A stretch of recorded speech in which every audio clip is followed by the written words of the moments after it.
everyone, Justin Giddings here, and welcome to Film Festival Mastery, where we teach filmmakers how to master the film festival experience. Again, I'm Justin Giddings. I'm with John Fitzgerald over there and Paul June down there, and we are your magical film festival hosts. And we're gonna get into official present mode here in a second, but I'm really into how the little layout here that we have and the whole Remo Filmocracy platform. We're coming to you from space. Oh, that's right. Yeah. So everyone, Paul got a new toy that does little sound effects. So when you hear random sound effects throughout this throughout the podcast, that's Paul. We were gonna take it away from him. Get out of here. Cool, guys. You want to go into official present mode?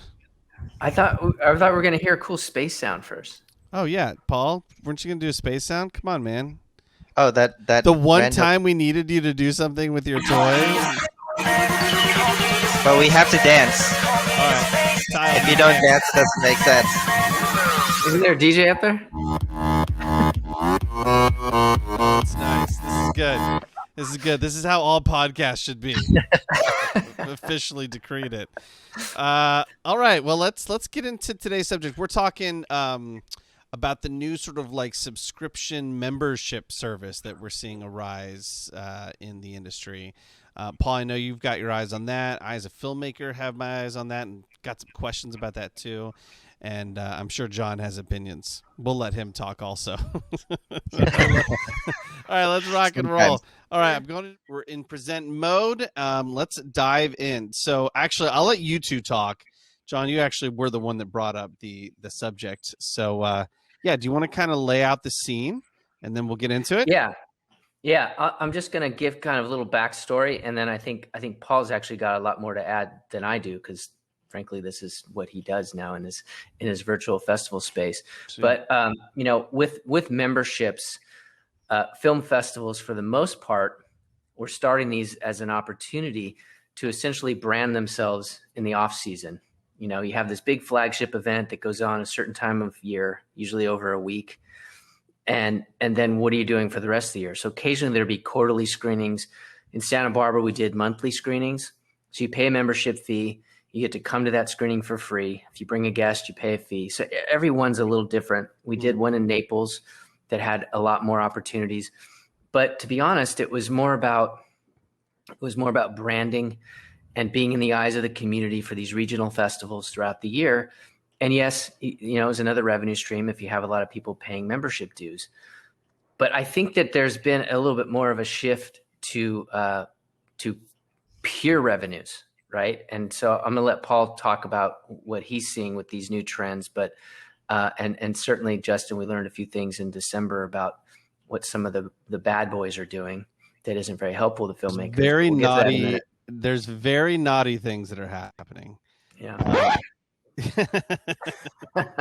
So, Paul, tell us about this rising trend. Let's hear it, Paul.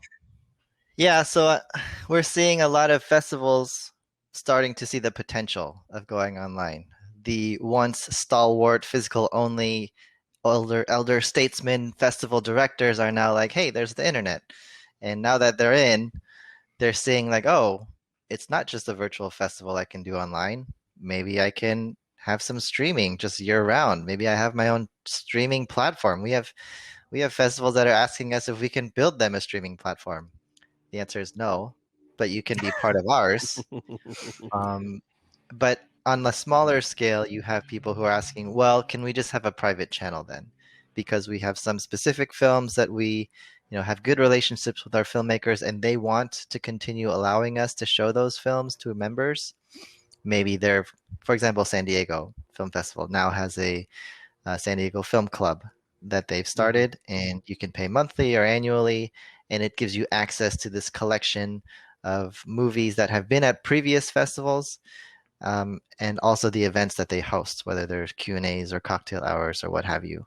And they're just kind of the tip of the iceberg. We're starting to see very creative, all shapes and sizes of these types of things, from private screenings to private screening series like once a month for like Mm. 5 months instead of like a typical, release in theaters. So people are getting really creative, and that's pretty interesting. What do you think in terms of Justin wearing your filmmaker hat? What do you think in terms of kind of revenue share issues here, right? Because I think I've seen these festivals say we're going to do it, and then they don't always do a revenue share with the filmmaker, and that seems broken. I'm gonna grow to love this, I'm sure. Uh, yeah, no, I think, you know, I've got kind of two different perspectives. One is the, up and coming filmmaker trying to build an audience, trying to build awareness around my projects.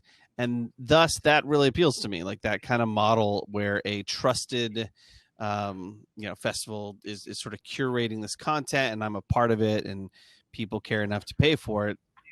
By definition, then they care enough to watch it. But the problem is like, how do you track that stuff? Does the filmmaker get any data connected to those screenings? And how do you monetize that? Because that's pretty much just a OTT play or like the streaming service kind of thing. Yeah, you haven't said the D word yet, but I mean, in theory, it's almost like these festivals are becoming distributors. Yeah, I was just gonna say, yeah. list and then yeah, there we go. Yeah, I mean that's distribution. And so with short films it's kind of a different story, but with features that's going to cause problems with the, I don't even know if traditional is a word that matters anymore, but Well, you can also say the other festivals, right? Because what happens if it plays a festival in the beginning of its run, and then that festival says, "Oh, by the way, can we keep your movie for another month? Or we want to screen it in 2 months as part of this series we're doing for our members." Well, how does that affect the other festivals that they haven't played yet, that they're waiting to hear back from? Are they still going to want it? Yeah, I mean, and nobody knows these answers yet, I think. I mean, Paul, you're seeing this kind of play out a little bit. Are you, being that you're a streaming, Filmocracy is a streaming service and you're also hosting a lot of these types of platforms, are you hearing any pushback? Are you hearing any of these conversations? Yeah, there's pushback from filmmakers, but mainly it's because they just don't know and they don't want to risk it. Hmm. Like, I'm not going to try something that even if you revenue share, you're going to give me like $30 or something and risk a probably unlikely distribution deal. But Right. it's the hope that's really valuable, right? That's why we all buy lotto tickets. So maybe that's more important to them. Right. But what about the filmmaker that actually thinks they have a shot at distribution on a platform, right? That's got a marketing machine that is generating interesting collections, for example, or like filmocracy.com. I mean, if you've got members that are looking for these kinds of movies that are coming to streaming platforms to find them, like, are you seeing some of these festivals that are interested in geo-blocking or capping some of these screenings, or is it they just want them available to anybody? Well, they only want them available to their member community. They want Okay. it to feel very exclusive. And it's almost like, I'm like, there's so many possibilities here, right? You could go just be part of this cool club for this one festival, and they like push your film to all their members, and you get a little bit of like, appreciation and notice for doing that. At the same time, you could hold out hope and try to go for Netflix and Amazon, but to be honest, if you are a Netflix or Amazon movie, if you have a chance. Yeah. And if you're not sure, you're probably not in that category. But there is also, films get put on Filmocracy, and we have distributors coming onto our platform to find stuff.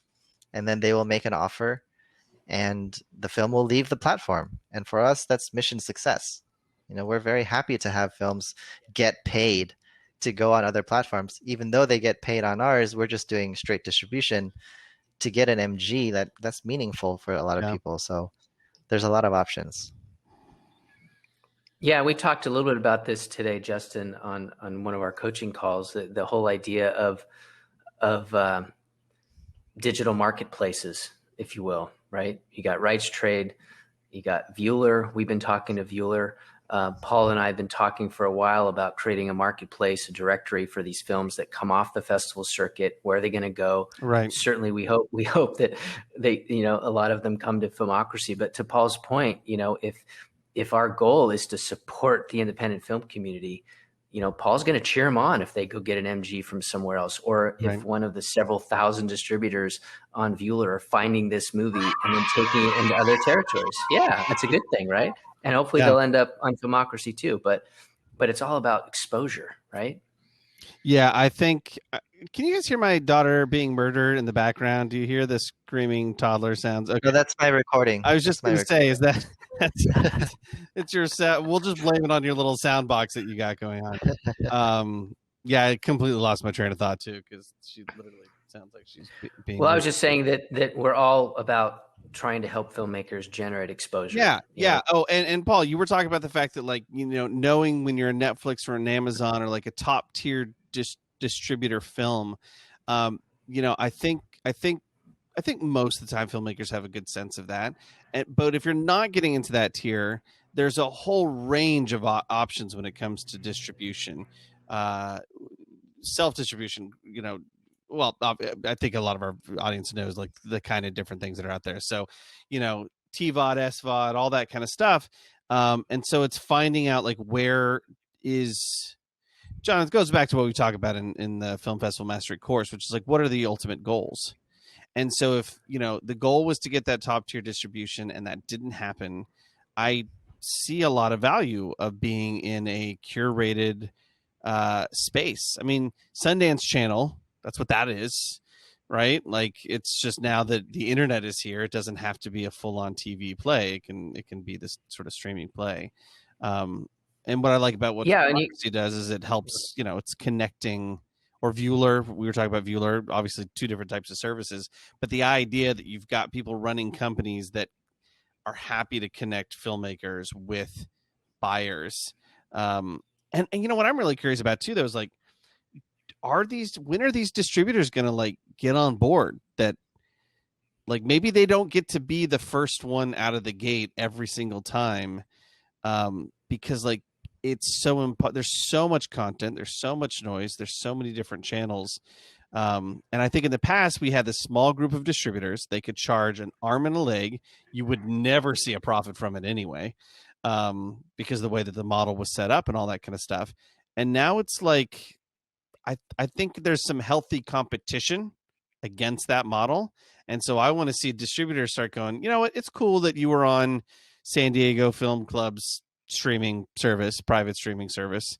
That's not going to bother us, right? Because I think as time goes on, that old school model of just these monolithic distributorships where you never see a dime because of creative accounting, just isn't gonna work anymore. Yeah, I think you're seeing also the distributors are starting to come around, in my opinion.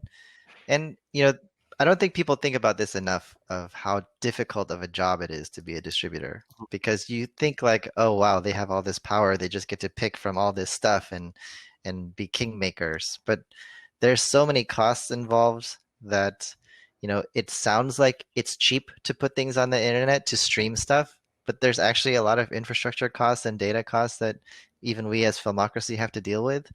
And you're talking about tens of thousands of films being made every single year. Like, think about how many movies from 2020. Just think about it. Maybe a few hundred. Right. And that's a lot. And so what distributor has the time or wherewithal to be able to go through all of this stuff? It's impossible. So if you can go through smaller channels and like work your way up, like, look, we did this thing and it was successful, and then we did this thing and it was successful, and it's not going to affect your bottom line because, it's not known anyway, but you can at least give them some assurances of this has been proven out in the market, at least at this level. And that already puts you way ahead of all these other films that are just blindly sending links to people that nobody wants. Yeah, the bottlenecks have evolved in the industry, right? The bottleneck used to just be, can you afford film stock? Like, good luck, right? And then we have the digital camera revolution, and that brought its own level of like, well, okay, now we've got a new different set of costs, but it's more accessible, so we saw more films. Now you And got then with the DCP. internet coming along, or after then it was like distribution really was then the bottleneck. And now the bottleneck, I don't know, maybe the metaphor starts to fall apart there, but like there's so many different options that the bottleneck actually is curation, the relationships, trusting that if it's getting on the San Diego Film Club, I'm just going to keep using that one, that like somebody somewhere that is respected in the industry, whose taste and aesthetic is respected in the industry, has given a stamp of approval. Okay, now I know which of the 10,000 films I want to watch. It's one of those. Yeah, and I Yeah. think just to add to that, I think it also comes down. I mean, yes, curation is absolutely critical. We talked about that a couple weeks ago. In the survey that we did in the reports, right? That curation is really where it's going to go, because ultimately, if you got 20,000 titles out there that all have a home somewhere, they're looking for guides, right? Whether it's iGems or IMDb or Real Good or whatever. But I think what's even more critical, in my opinion, is the distribution is become kind of this gray, ambiguous term. And that to say, for example, that you just got an offer from Gravitas and they're going to get your movie on iTunes and Netflix and whatever other smoke they're blowing at you. I mean, I can't even count on my two hands how many filmmakers have told me in the last few months that they've gotten a letter from Gravitas. Well, guess what? Any film that gets into any festival is going to get that letter, because it's a volume play for them, right? They're building a huge library and they're going to send films out in packages, and some will end up here and some will end up there. But it doesn't do the filmmaker any good just to end up somewhere if there's no marketing behind it. So just getting distribution with Gravitas or Cinedigm that keeps buying up a bunch of crappy libraries, how are you gonna find an audience? And either you're trying to get curated, get selected, get picked, whether it's get laurels, win awards, or be curated for a membership program, as long as they're doing the right revenue share. If you land on iTunes or you land on Amazon or you land on any of these other platforms, Filmocracy, what are they all doing to market and support and drive eyeballs to your movie? So I think there needs to be a new kind of definition around distribution, in my opinion. Yeah. Yeah, I think Go the ahead. unfortunate truth is that it takes so much energy as a filmmaker to just make the damn thing and then do the festival circuit, which is its own monster. And thank God for Film Festival Mastery for helping there. And then you have to go get distribution, and then you have to market your own film. And people, I understand that they're tired and they would just love to be like, okay, Gravitas, thank you. Somebody like take it and take care of it. But probably you're the best person to do that. And you really have to think carefully about what the life Lifespan cycle of your film is going to be. Yeah, lifespan. Yeah, I kind of in terms of like the whole self-marketing thing. So I've been working on this relatively micro budget $100,000 feature run and gun thing for a while, and producer comes on board, good friend of mine, and he's like, hey, I can bring $100,000 to this project through this person that I know, but it's contingent on an actor with some name coming on board. And then it's like, okay, well, our budget just went, yeah, right. So then our budget just doubled, because like for it to actually move the needle, you got to drop a decent amount of cash on somebody. And I'll cut to sort of the end of this. Like, as we kept thinking more and more about, okay, how do we move the needle? How do we get the marketing things? How do we make this a really easy sale, foreign sales and all this kind of stuff? And we realized it was kind of getting out of hand. Like now all of a sudden we have a $400,000 film. Most of that is not going on the screen. It's just to make it attractive. But then we got to sell it for $500,000 to be profitable. So, we've turned down the 100K because we realized, like, together, with my crowdfunding background and this producer's crowdfunding background and a couple of, family members, like, right, the old school way of making your first feature kind of thing, we can get to 100K and make the film we were going to make without any of the baggage of the actors, without any of the baggage of having to go into that marketing process. And like every dollar is pure profit at that point. And that's why I think we're seeing like the entrepreneur filmmaker having to become, having to wear that hat, because we're really kind of losing the, obviously you guys know this, like the whole $5 to $10 million drama kind of thing. It's like basically you're making a horror film for $2 to $5 million, or you're Marvel, and everything else is going to be really hard to move in the marketplace. So you got to find a way to cut your costs and be thinking about your distribution ahead of time. And I like the idea of a festival that I know and trust, and that the industry knows and trusts, saying like, yeah, okay, this is cool, we like this, and that being a stepping stone to, you know, not just distribution, but the ability to negotiate with that distributor that like, I expect things from you now. Because the whole supply demand thing, right? Like this huge supply of films is decreasing the demand on the audience's part, because there's a million things that people can watch Too many choices, platforms. And so I like the, as we've been bringing it all the way back around, I like the idea of curation being the new bottleneck. What do you think, Paul? Yeah. When I was working in film sales and acquisitions, they would always throw around this term, is it a real movie? And real movie meant, is there somebody I know in it? Is the budget in the 7 figures or higher? And if you're not, then you're not a real movie. And I think, back in the day, maybe even like 20 years ago, because film has really changed over the past 20 years. And you had this, during the heyday of DVD, these executives were making hand over fist, just tons of money. These DVDs were flying off the shelves. You could make any Nicolas Cage movie, boom, it's going to sell out, because Walmart bins can just be refilled. And even at $5, a DVD is making almost 100% profit. It costs like nothing to make a DVD. Particularly at scale. Unfortunately, that part of the industry was very overpaid for a long time. You had this rise of executives that were making $500,000 in salary, and you have multiple of them in each company that has like 10 people, and you're like, how can we pay all of these people now that the DVD money is gone? And so we've seen the collapse of a lot of these acquisitions and sales companies now, and consolidations, and you just can't do it that way anymore. And at the same time, we're seeing better and better stuff get made. And that definition of real movie is not the same. Exactly. That's what filmocracy is all about, right? Let audiences decide what a real movie is for them. Right. But in the minds of those old school executives who are used to having all this power to be like, oh, let's make this movie with Brad Pitt and Johnny Depp and whatever, like they still expect to be paid and still expect to be generating these huge revenues, and that's why they think there's no point in working with these smaller titles, even if they're very good. I can't tell you how many times I had this conversation where I was like, this movie's so good, please watch it, can we get it? It's so cheap, it would cost us nothing to take this movie and start selling it at the market.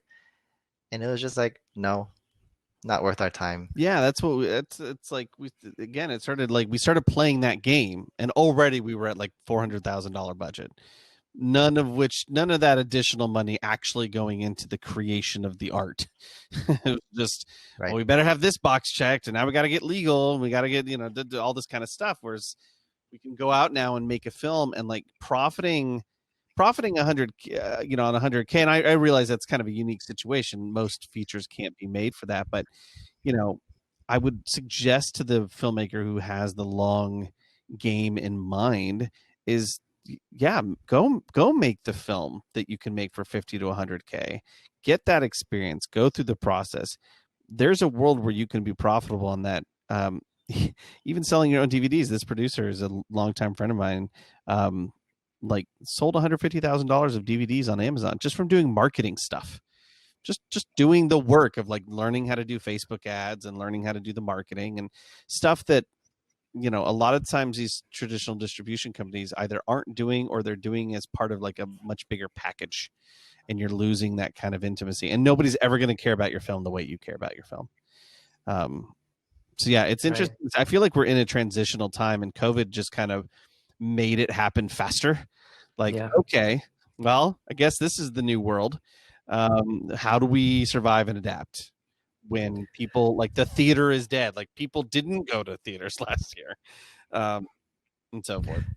So let's just bring this full circle now. Just, again, kind of for the filmmaker, and maybe I'll throw a couple ideas out, and then you guys chime in. But I think if we are going to see more and more of these festivals create screening opportunities, film clubs, membership programs, what are some of the questions that filmmakers need to be asking these festivals when they start looking for permissions, right? What is your revenue model? Are you paying a license fee? Is it a rev share? What are some of the questions these guys need to ask before they give up these permissions? I want to know what my rights are in terms of putting it up and taking it down. Because actually, this And just how long happened. you want to keep it up, Right? right? How long you want to keep it up? Is it So a like one LA night thing, or is it Right. going to be up for another 2 weeks or Right. 6 months? What does that look like? Because LA Shorts reached out to me because my very first film went there. This is Normal, and they were like, "Hey, we want to put this online," and it's just sitting there. It's not doing anything, and I don't have time to pay attention to it.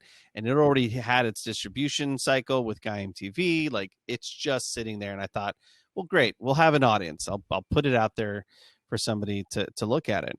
And the thing I kept wanting to, and eventually did, of course, but get in writing was like, and if something comes along and I want to take it off of your platform, am I going to be able to do that? Because there might come a time where Netflix is starting getting into more and more shorts. Like, there's worlds where short distribution is being tested and could happen. And this film did extremely well in the festival circuit, did extremely well. I mean, went viral on Vimeo. Like, when does that happen?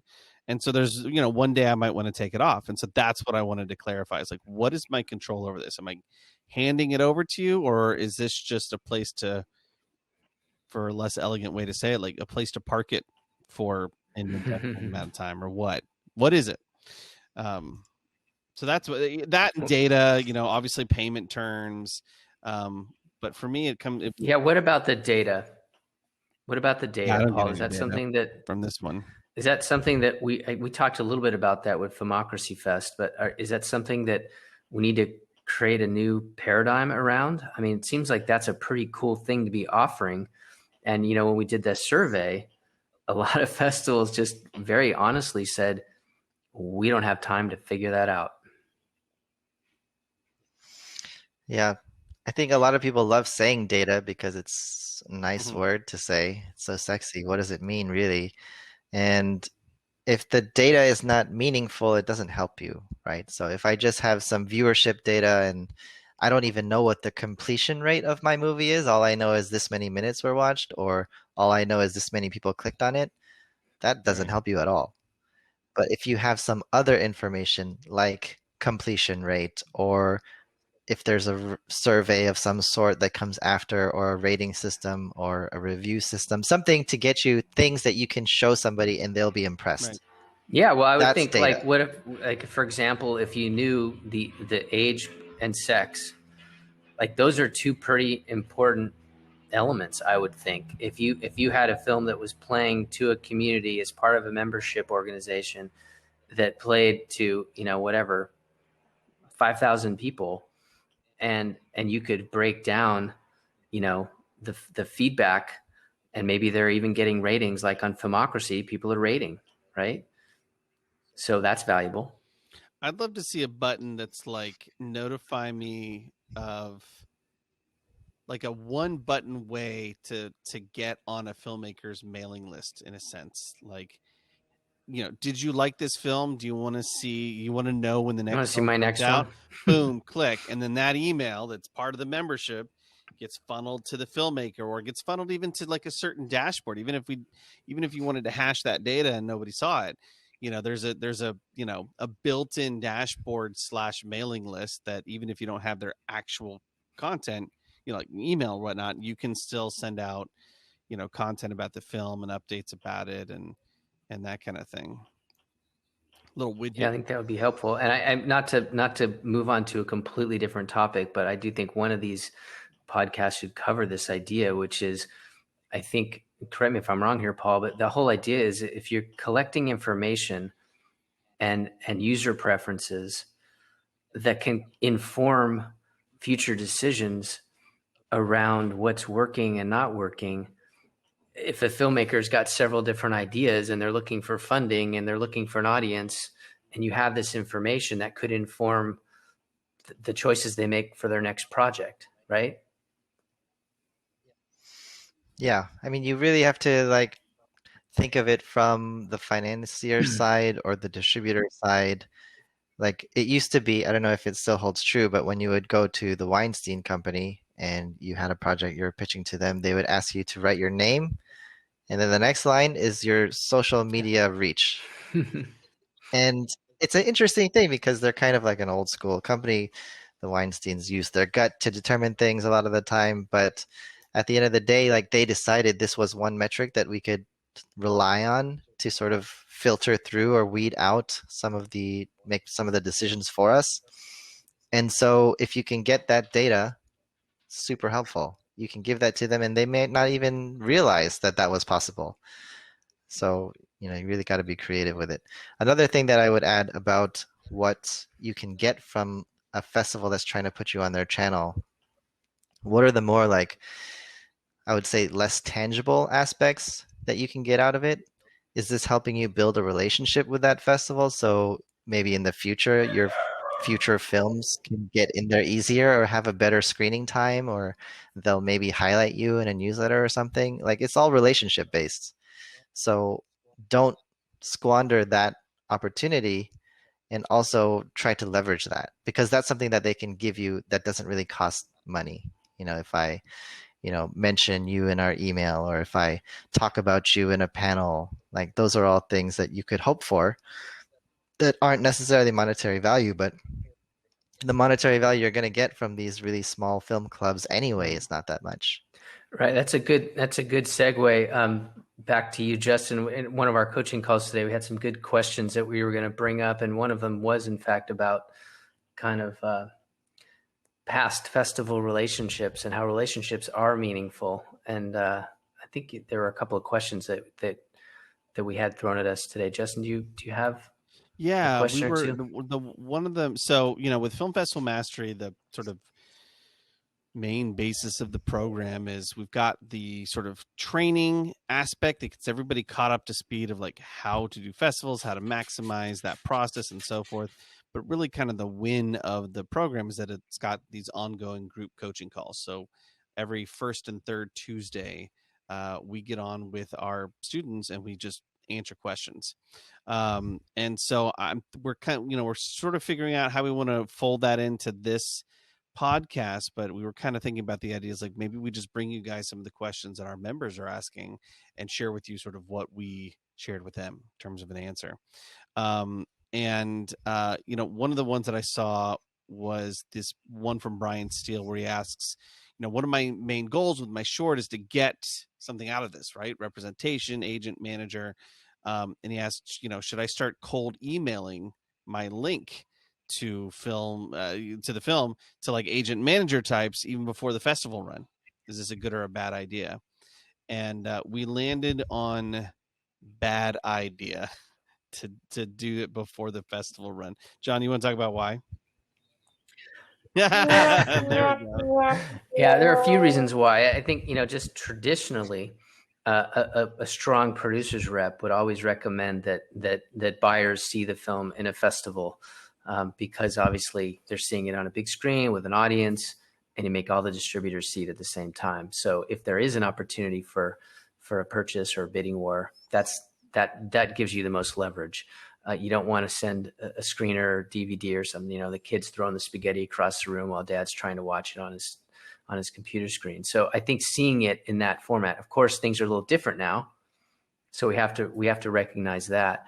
But you also don't want to you want somebody to make. I think you made a point, Justin, that first impressions are important. Mm-hmm. And if somebody sees it in an environment where, even if it's virtual, and there's a Q&A and there's a discussion, there's a buzz factor going on after the screening, live or not, they're doing this now. We had Q&As after films. Get feedback, get laurels, get awards, generate whatever buzz you can, even if it's not the traditional way. That will help you when you start to reach out. You don't want to flip that script. Yeah.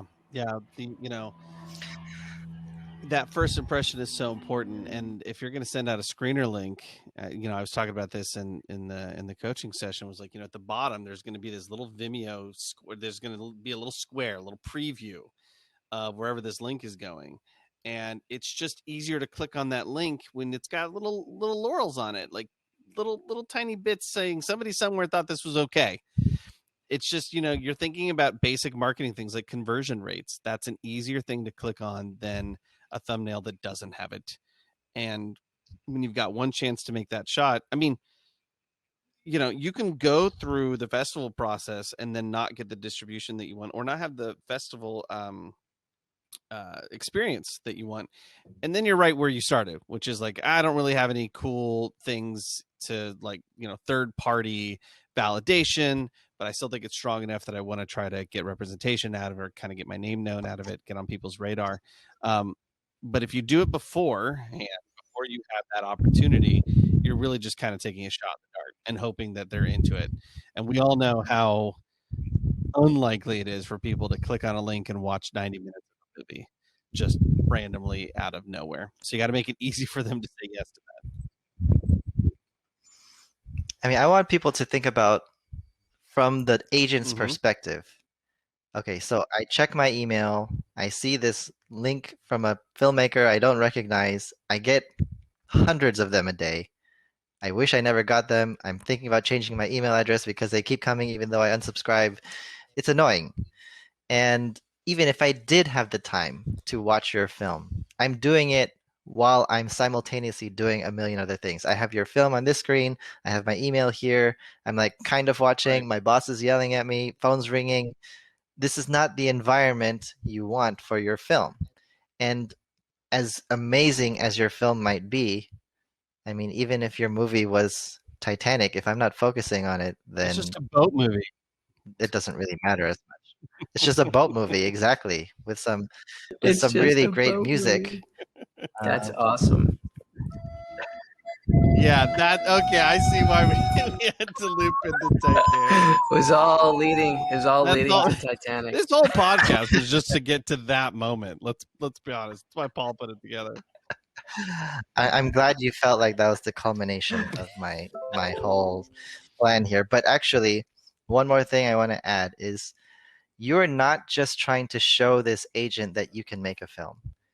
If you can show them that you can get traction around you, that you can build people who care about you, are interested in you, that's what an agent gets excited about. Like, oh my God, this person's already popular and I can just go monetize them now. That's the goal. If you're showing up as this guy who cold emails people and is just, as Justin said, shooting in the dark, then I, as the agent, know I'm going to have to do all the work. And I don't want to do all the work. I have like 20 other clients that I have to worry about. So you got to set yourself up and make yourself look better than somebody who just is carelessly emailing a list they bought off of Fiverr. Wait, you can buy a list off of Fiverr? Where's oh yeah. If I wanted to avoid this list, like, what would be the site to avoid? Or if you have Paul skills, you can just scrape it. Yeah, You can just scrape that list. Scrapebox is a great tool. You can scrape everything off the internet. Done so many times. Scrapebox, one-time license fee. I'm not getting any commission from this. Such it's like $70. Name. It is pretty harsh, right? It's just like the blackboard behind you. It's a really old tool too. It looks like it's from the 90s, but it's so effective. All right, we are at time. I got one more question. You got another question? Oh, okay, cool. It's actually it's an answer and a promise.